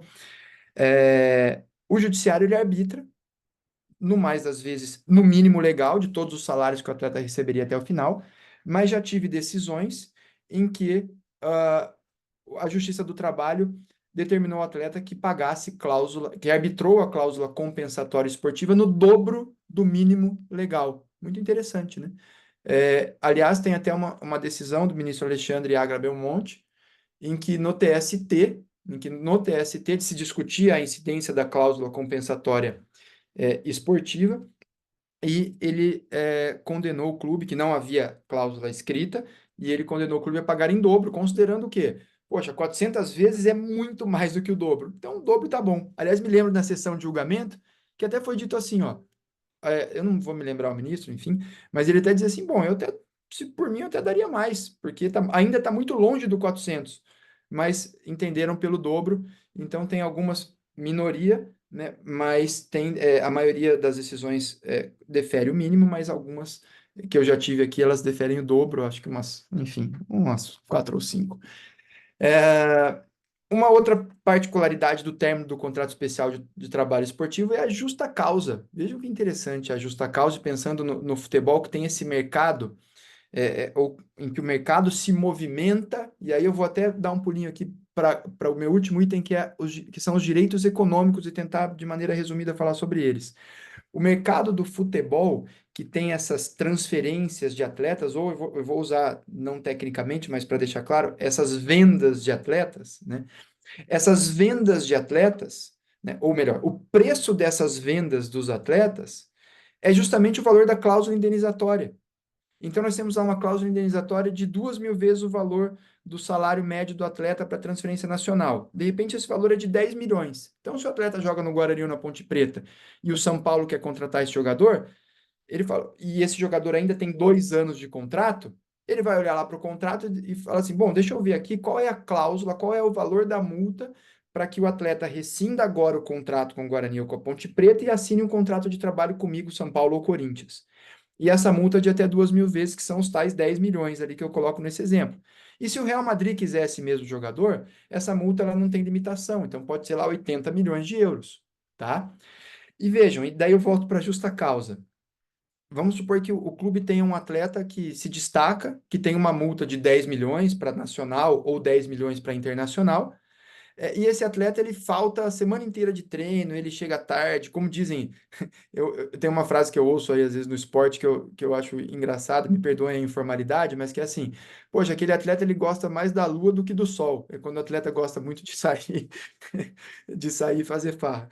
Então, às vezes o atleta ele é indisciplinado, mas o clube diz assim, poxa, se eu mandar esse atleta embora por justa causa, eu estou mandando embora meu patrimônio, meu ativo, alguém que eu posso negociar por um valor de 10 milhões para transferências nacionais ou de 80 milhões.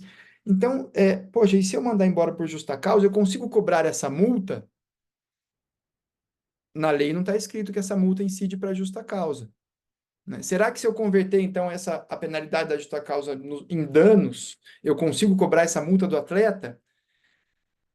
Resumidamente, não é negócio para o clube dispensar um atleta por justa causa, ainda que tenha motivo para isso, por conta dessa dinâmica do mercado, desses preços de venda, de como o clube consegue capitalizar ou ter receita com a transferência de atleta, tá?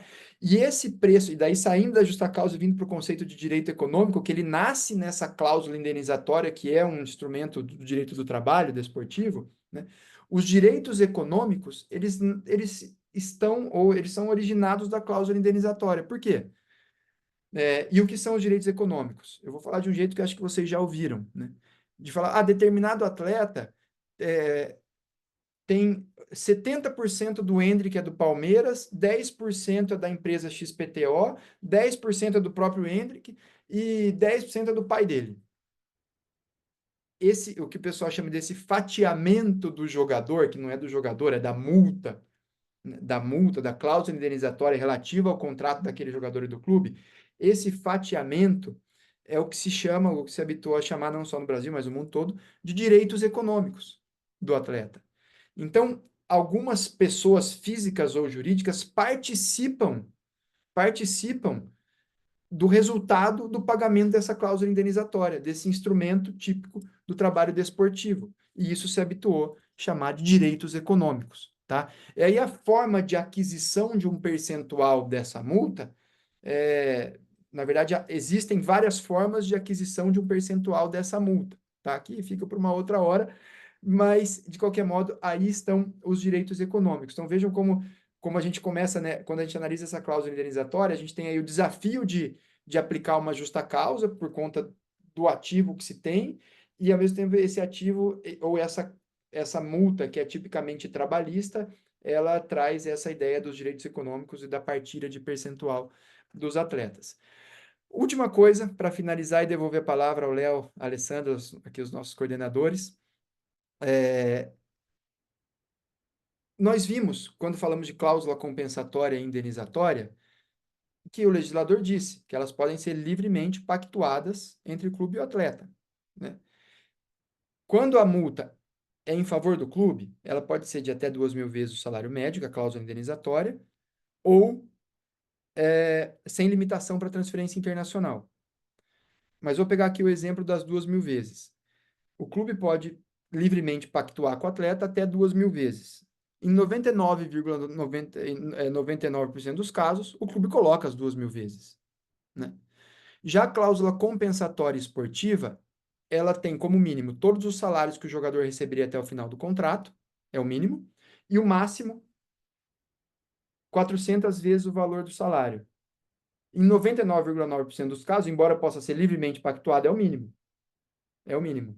Então, essa história de que é livremente pactuada, como eu falei durante a apresentação, na minha opinião, não funciona. É o que o clube quer, na maioria das vezes, salvo raríssimas exceções, como do Carlos Miguel aí do Corinthians, por exemplo. Mas, na maciça maioria das vezes, o clube que define. Aliás, eu falei que isso era a última coisa, mas tem uma última, que tem a ver também com essas cláusulas. Vejam que a gente tem, muitas vezes eu ouço dizer, poxa, mas se o atleta é mandado embora, ele recebe no mínimo o contrato inteiro. O trabalhador comum, ele recebe lá, o 479, ele recebe metade do que faltaria para acabar o contrato, né? Metade dos salários. Então, o atleta ganha muito, é desproporcional. Minha opinião é comparar, né? A gente não pode comparar laranja com banana, né? O trabalhador comum, ele não tem que pagar 80 milhões de euros se ele quiser morar em Madrid, né? E ele não tem que pagar 25 milhões de reais se ele quiser sair de Campinas para morar em São Paulo para jogar no Corinthians, ou no Rio, ou em Porto Alegre, lá, enfim, no Rio Grande do Sul, e por aí vai. Então, esse é um ponto também só de reflexão, para a gente trazer o debate, na minha opinião, para comparar coisas que são, de fato, comparáveis. Léo, Alessandra, eu estou vendo aqui no chat, eu vou ler depois todas as mensagens do chat, mas eu queria, né, até pelo horário, e pedindo desculpa de passar um pouquinho. O Elton acho que quer falar também, mas enfim, Elton, vamos te ouvir. Léo, daí eu não sei se eu já te passo direto a palavra, eu estou preocupado só com o tempo, para você e para a Alessandra, mas Elton, por favor. Eu vou fazer o seguinte, então. Como o Elton é de casa também, é do eixo, eu vou só agradecer você, Felipe, agradecer muito, parabenizar pela apresentação, em nome do professor Guilherme, de todo o grupo, agradecer muito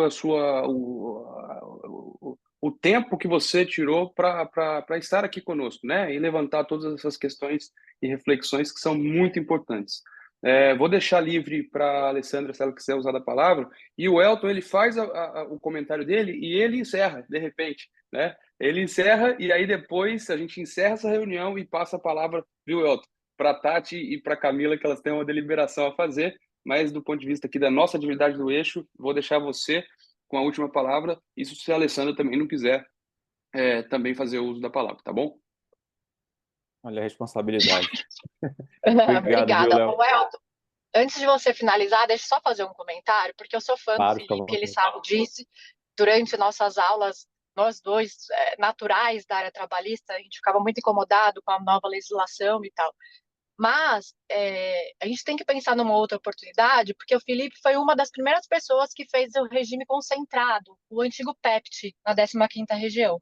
E isso, para a gente da área trabalhista, é muito enriquecedor. Então, já deixar numa nova oportunidade esse convite, porque o Felipe, na parte de efetividade, gente dentro da área trabalhista, esse é agradecendo e dando parabéns pela aula. Muito obrigado, Lê. Obrigado. Sempre bom te ver. Obrigado, Ale. Na verdade é o seguinte, a gente teve muito debate aqui, né, Felipe? Então dá para escrever, acho que eu espero aí pelo menos uns 5 ou 10 artigos do grupo, né, em relação a essas coisas que a gente trouxe. Mas, assim, dentro daquilo que a gente estava conversando, eu queria só saber a tua opinião em relação ao 86 quinto lá da nova Lei Geral do Esporte, falando do caso Gabigol. Para encerrar, a gente teve aí nessa exposição na mídia, né, toda, essa questão do desligamento, não, da discussão sobre um desligamento do Gabigol por justa causa, e eu fui uma das pessoas que opinou em relação a isso, falando que eu achava que, no caso do atleta, um ato de improbidade, né, o atleta é pego no antidoping, seja porque ele não se apresentou para o exame, seja porque ele seria, no caso, pego num positivo. O que que você acha dessa possibilidade da execução da cláusula penal, de você cobrar isso do atleta quando ele dá a razão à justa causa, né? Quando ele dá a asa à justa causa, e nessa situação do atleta ser demitido, né? O atleta é demitido. A gente sabe que tem uma possibilidade ali de depois antes, né, dos 30 meses, se o atleta for recontratado por algum clube, ele tem que pagar essa cláusula. Então tem essa discussão, o atleta paga ou não paga a cláusula? O clube que recontrata, que contrata novamente o atleta nos 30 meses, ele paga ou não a cláusula? Então, como a gente ainda não teve uma situação dessa, eu não sei se você já enfrentou ali, pelo menos numa escala não tão grande ali quanto o Gabigol, se isso já aconteceu no teu caso. O que que você acha disso? Eu tive um caso, não sei, não exatamente qual, mas que o atleta invocou a rescisão indireta. Na verdade, eu acompanhei esse caso. Eu não estava no processo, eu estava por agente, enfim. Mas o atleta invocou uma rescisão indireta e ele não conseguiu.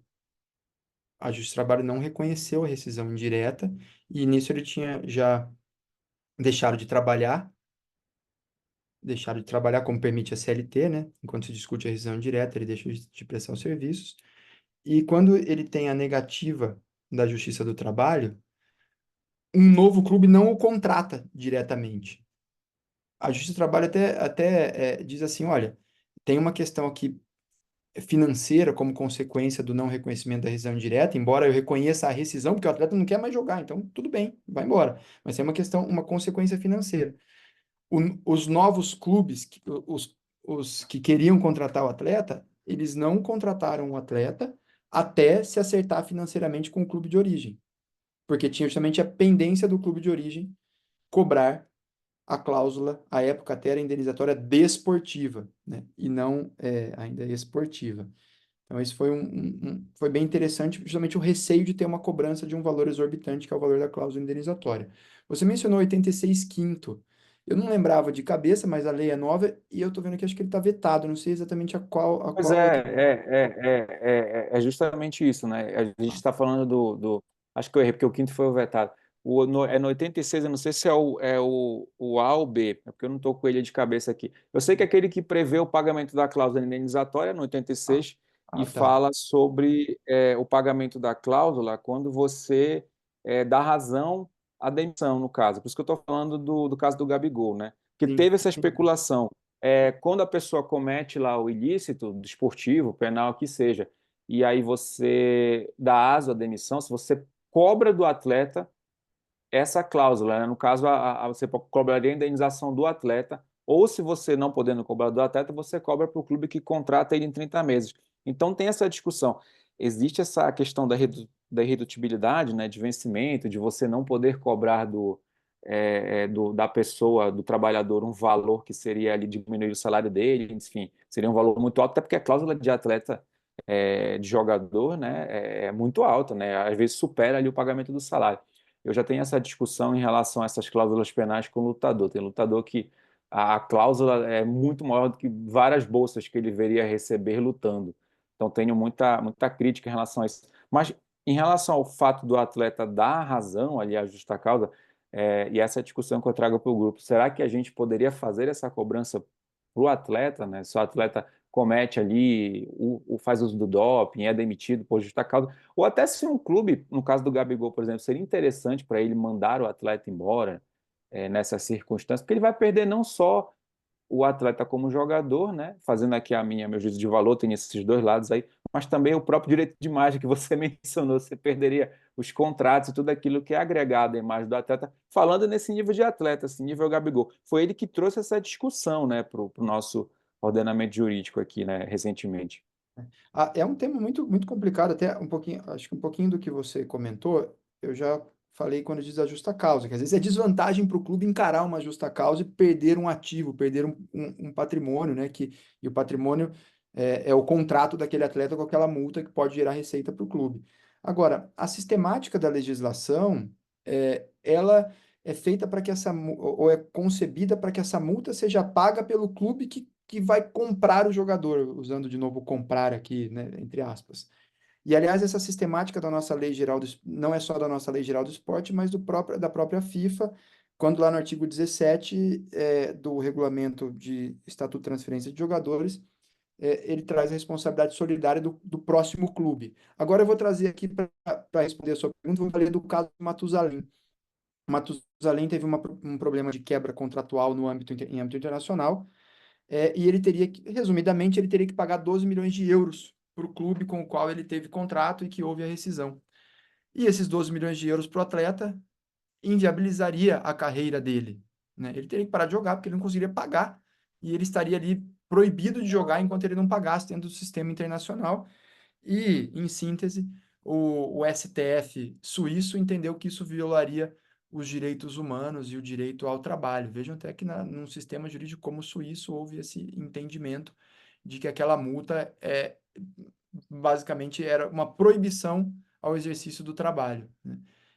Então, trazendo, né, ou buscando a concepção do legislador de quem paga essa multa é o clube que compra o jogador, e que isso poderia impedir o exercício do trabalho, não me parece que essa cobrança seria viável, a cobrança da cláusula indenizatória dentro do contexto da justa causa, embora eu estou aqui tentando trazer argumento muito mais do que trazer uma convicção, porque é um tema realmente muito complicado. A gente ainda vai enfrentar isso na justiça. Mas obrigado aí, né, pela Imagina, eu que resposta. agradeço. Parabéns pela brilhante explanação. Não foi a primeira vez que eu contemplei, eu digo contemplar, porque a gente contempla, né? Quando o Felipe expõe uma exposição dele, já contemplei em inglês, porque ele foi um dos meus professores no mestrado no ID, né? Então, em inglês também é muito rica a apresentação dele. E, enfim, parabéns pela apresentação e vamos por mais, né? Espero que aqui a gente, não espero não vi, né? Gerou uma discussão muito grande que a gente não tem sempre, né, essa questão na esfera desportiva. Então, acho bem saudável. Obrigado, viu, Felipe? Léo, contigo. Se quiser, eu encerro. Não, manda bala, pode encerrar.